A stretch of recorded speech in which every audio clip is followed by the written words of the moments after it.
this morning, the secret is out, y'all. Greenville is one of the best spots in the country to live. Experts say they predict to see an 11% increase in home sales over the next year. But there's always a but, right? There aren't enough houses to go around. Fox Carolina's Grace Runkel is live in downtown Greenville with why. Grace.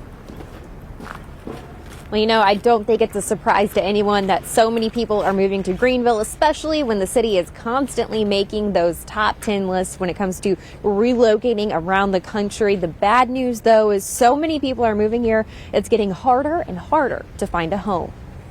This was the best move we've made in our entire lives. Russell Dalton and his wife are proud to finally call Greenville home. It was harder to find something here than we probably had anticipated. We were looking for about a year and very, very seriously for at least 6 months. Looking to retire from life in San Francisco, the Daltons thought back to a prior trip to the upstate and decided Greenville was the perfect spot for them and their dog, Remy. It kind of ticked all the boxes for the most part. A lot of people feel that way. About 5,000 have made the move in the last 5 years, according to city data. But housing inventory is tight. The number of homes on the market has dropped 6% compared to this time last year. We're going to be in a seller's market for decades.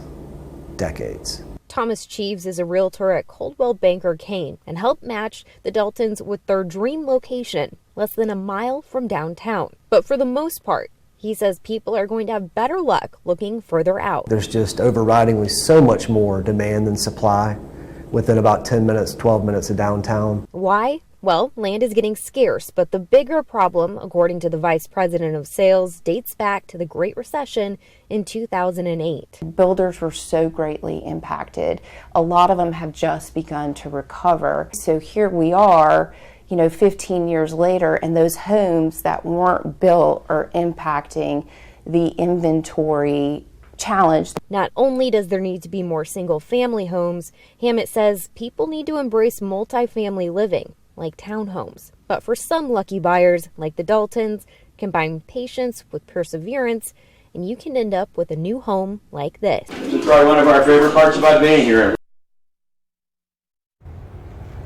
And there is some good news. We talked with the experts at Coldwell Banker Kane, and they say there are still some spots a little further out from Greenville that have a lot of opportunity and are much easier to buy in than those markets closer to downtown. So we tell you what those are in our Fox Carolina News app. Ashley? Good news.